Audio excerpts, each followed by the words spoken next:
Alors, doubler ses revenus avec le même logement, simplement en passant de la location à l'année à la location courte durée, c'est possible. Sur le papier, ça représente un deuxième loyer, mais est-ce que c'est vraiment aussi simple que ça? Aujourd'hui, je vais vous montrer des chiffres réels, pas des projections théoriques ou des promesses. Je vais vous dévoiler concrètement mes chiffres, combien me rapporte un logement en location à l'année et combien il peut générer en location courte durée, une fois bien sûr toutes les charges liées à la location courte durée déduites.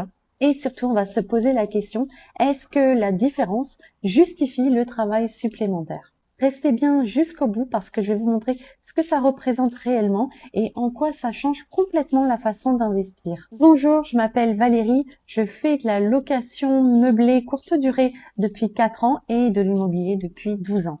J'ai testé la location à l'année et la location courte durée. Alors mes logements, je les aurais loués en moyenne par mois 430 € charges comprises. Alors pour précision, mes logements sont en province, hein, pas à Paris. Aujourd'hui, en location courte durée, une fois toutes les charges déduites, le ménage, le renouvellement du mobilier, les petites réparations, eau, internet, électricité, etc., il me génère 260 € de plus. Donc, ça fait 690 € par logement, par mois, en moyenne. Ça représente donc 60% que je génère sans refaire un crédit immobilier, sans payer une deuxième fois des frais de notaire, une deuxième taxe foncière, une deuxième fois des charges de copropriété ou des charges d'assurance et sans payer une deuxième fois les travaux d'entretien général d'un logement. Mais attention, parce que les 430 € dont je vous ai parlé, c'est le loyer affiché que le locataire me verserait. En réalité, c'est pas ce que je gagne réellement. En 12 ans d'années d'expérience dans l'immobilier, j'ai pu constater qu'il y a très souvent des impayés, donc des frais de justice. Il y a forcément des locataires qui remettent leur préavis. Donc, il va falloir faire des frais pour la remise en location du logement.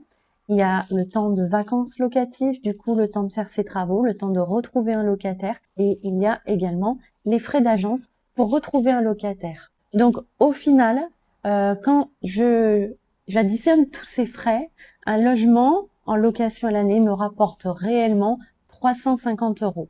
Voilà, ce chiffre-là, c'est le chiffre réel. C'est bien sûr pas celui que montrent tous les formateurs en immobilier qui vous montrent un chiffre théorique. Et encore, ces 350 €, c'est sans avoir déduit la taxe foncière, les impôts, les prélèvements sociaux et en plus, bien évidemment, le crédit immobilier, si vous en avez un. Donc, il y a quand même une grande différence entre le loyer affiché et puis ce que vous gagnez réellement. Donc, d'un côté, je gagne réellement 350 € en location à l'année et de l'autre côté, 690 € pour un même logement en location saisonnière. Et encore une fois, comme je vous l'ai dit, j'ai déduit vraiment tous les frais liés à la location saisonnière. Alors, est-ce que le fait de générer quasiment le double de revenus, ça nécessite le double de travail? Ben non, pas du tout. Ce matin, par exemple, tout s'est très bien passé. Ça m'a pris 5 minutes de répondre simplement à une demande. Mais bien évidemment, il y a des fois où ça se passe pas bien parce que vous pouvez avoir un voyageur désagréable, vous pouvez avoir un problème technique et vous pouvez avoir la plateforme aussi qui vous menace de vous suspendre votre annonce. Ça m'est arrivé, hein, des suspensions d'annonces. Et vous pouvez avoir des fois des cas beaucoup plus graves. Si ça vous intéresse, je vous préparerai une vidéo sur un vandalisme qui nous est arrivé l'été dernier. Alors je sais que le sujet est sensible parce qu'il y a des personnes qui ont besoin de se loger à l'année, mais quand on voit qu'honnêtement un logement peut rapporter 2 fois plus qu'en location à l'année, c'est humain d'arbitrer. Et en plus de ça, Airbnb, ça répond aussi à un vrai besoin qui est le besoin de se déplacer temporairement. On a besoin soit de faire une formation, soit un déplacement professionnel, visiter des proches, visiter une région. Airbnb peut aussi donner envie d'investir à des gens qui ne l'auraient pas fait en location traditionnelle. Quand on voit les problèmes, les risques d'impayés que ça engendre et finalement la faible rentabilité.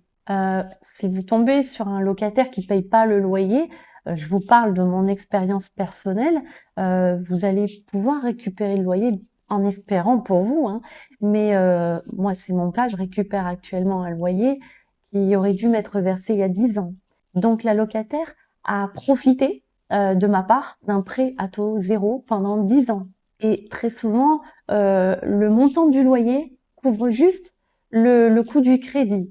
Donc oui, on peut gagner de l'argent, mais dans 20 ans, une fois que le crédit est remboursé. Tandis que de l'autre côté, mettre votre logement en location saisonnière, ça va vous permettre d'avoir plus de revenus et des revenus immédiatement. Le dernier bien que j'ai mis que j'ai publié en annonce, eh bien, il a été loué le soir même de la mise en ligne de l'annonce. Donc, si ça vous intéresse d'acheter un bien pour le mettre en location saisonnière, j'ai préparé une formation que j'aurais adoré avoir à l'époque qui va vous expliquer tout de A à Z, la réglementation, comment s'y prendre, quel prix fixer.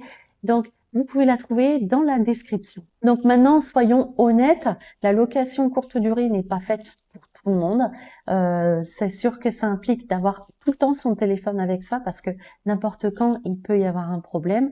Mais si on s'organise, qu'on met les choses en place correctement, ça réduit aussi le risque d'être tout le temps appelé. Et de l'autre côté, on peut aussi préférer tout simplement avoir un logement qui est loué à l'année par un locataire.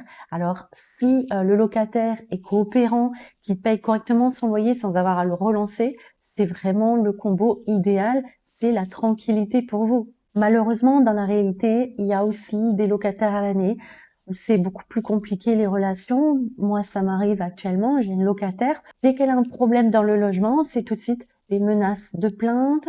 Elle a déjà contacté la mairie pour faire intervenir les services. Donc voilà, ça nécessite toujours de faire des contrôles, des échanges. La relation n'est pas toujours fluide avec un locataire à l'année. Concernant les chiffres que je vous ai annoncés, j'ai une petite information à vous donner. Il y a des formateurs, il y a des gens qui vont vous parler de chiffres, peut-être des gens que vous connaissez qui vont vous parler de chiffres bien supérieurs que ce que je vous ai donné. Moi, je vous donne la réalité de mon expérience à moi. J'ai bien conscience qu'il y a des gens qui font plus de rentabilité, mais tout dépend aussi de ce qu'ils intègrent. Moi, je fais des travaux très régulièrement parce que pour moi, c'est important de maintenir son logement toujours dans un bon état et d'avoir du coup la satisfaction de mes voyageurs. Mais forcément, ça, c'est mon choix de gestion. Tout le monde ne fait pas la même chose, tout le monde n'investit pas autant. Et donc, il y a des gens qui peuvent avoir des chiffres bien meilleurs que les miens. Si vous voulez exactement savoir combien votre logement en location courte durée vous rapporte une fois déduites toutes les charges, je vous ai préparé un tableau qui est en description. Vous pouvez télécharger complètement gratuitement.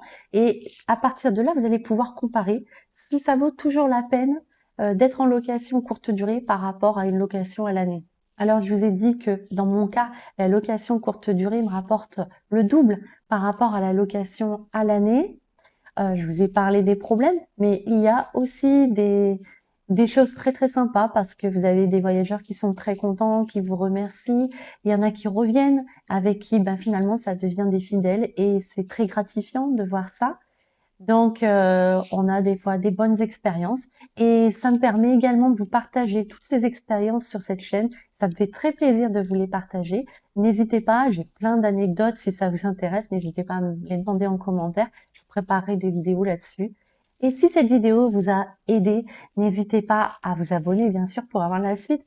Et puis à liker, à partager. Et je vous dis à très très vite.